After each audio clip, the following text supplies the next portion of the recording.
Father cares, partakers through God's promises, February 20th. Whereby are given unto us exceeding great and precious promises, that by these ye might be partakers of the divine nature, having escaped the corruption that is in the world through lust. 2 Peter 1:4.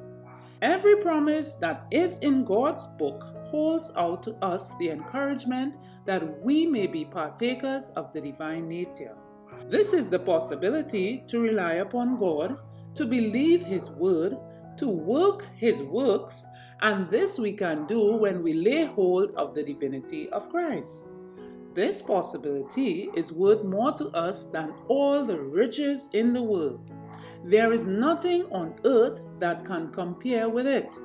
As we lay hold of the power thus placed within our reach, we receive a hope so strong that we can rely wholly upon God's promise, and laying hold of the possibilities there are in Christ, we become the sons and daughters of God.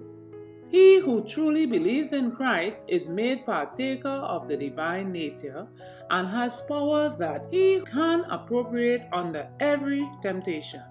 He will not fall under temptation or be left to defeat.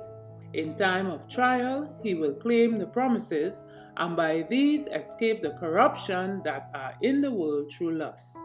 To make us partakers of the divine nature, heaven gave its most costly treasure. The Son of God laid aside his royal robe and kingly crown and came to our earth as a little child. He pledged himself to live from infancy to manhood a perfect life.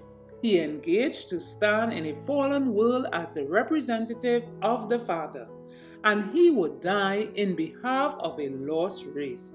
What work was this? I hardly know how to present these points.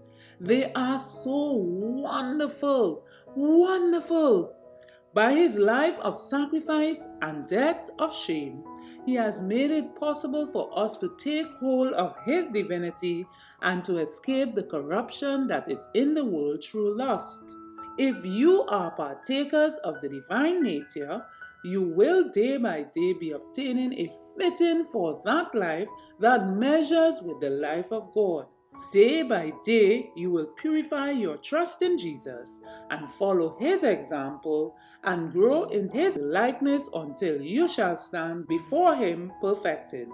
My Life Today, 274 from Our Father Cares, page 62.